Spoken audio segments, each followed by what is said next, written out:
বার্সেলোনায় একের পর এক কীর্তি গড়ে ট্রফি উদযাপনে মেতেছিলেন লিওনেল মেসি, কিন্তু আর্জেন্টিনার জার্সিতে সাফল্যটা ছিল শূন্যের কোটায়। তাই দেশের হয়ে একটা ট্রফি জয়ের স্বপ্নে বিভোর ছিলেন তিনি। নিজের সবটুকু দিয়েও যখন পাচ্ছিলেন না, তখন হতাশায় অবসর নেন তিনি।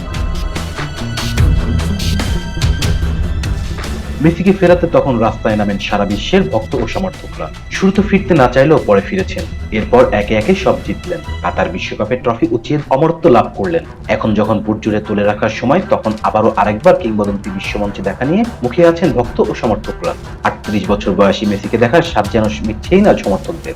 ৮ বারের ব্যালন ডি'অর জয়ী যে অবস্থাতেই থাকুক না কেন, তাকে আসন্ন বিশ্বকাপে দেখতে চান। এই চাওয়ার মাঝে আছেন সাবেক বর্তমান অনেক খেলোয়াড়ই। বিশ্বমঞ্চে শেষবার মেসিকে দেখার তালিকায় যোগ দিয়েছেন আনহেল দি মারিও। দি মারিয়ার চা মেসিকে বিশ্বমঞ্চে খেলতেই হবে। এক সাক্ষাৎকারে এমনটাই জানিয়েছেন সবশেষ কোপা আমেরিকায় চ্যাম্পিয়ন হওয়ার পরেই অবসর নিয়ে আর্জেন্টাইন এই ফরোয়ার্ড। বিশ্বকাপ জয়ী উইঙ্গার বলেছেন, হ্যাঁ দেখতে চাই। এখন কেমন আছে এবং সামনে কি ঘটবে সে বিষয়ে নয়, লিওকে বিশ্বকাপে খেলতেই হবে। মেসির কারণেই মেজর লিগ সকারে ম্যাচ দেখেন বলে দি মারিয়া জানিয়েছেন। রিয়াল মাদ্রিদ ও পিএসজির সাবেক এই ফরোয়ার্ড বলেছেন, আসুন তাকে দেখার সুযোগ আমরা নষ্ট না করি। তাকে দেখতে চাই বলেই ইন্টার মায়ামির ম্যাচ দেখি, আগে কখনো এমএলএস এর ম্যাচ দেখিনি।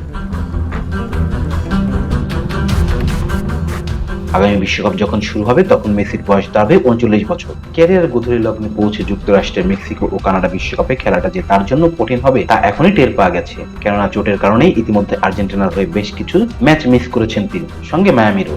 এখন দেখার বিষয় দি মারিয়ার চাওয়া পূরণ হয় কিনা। Rezan Islam, B sports. Please subscribe our channel to get more information about sports world.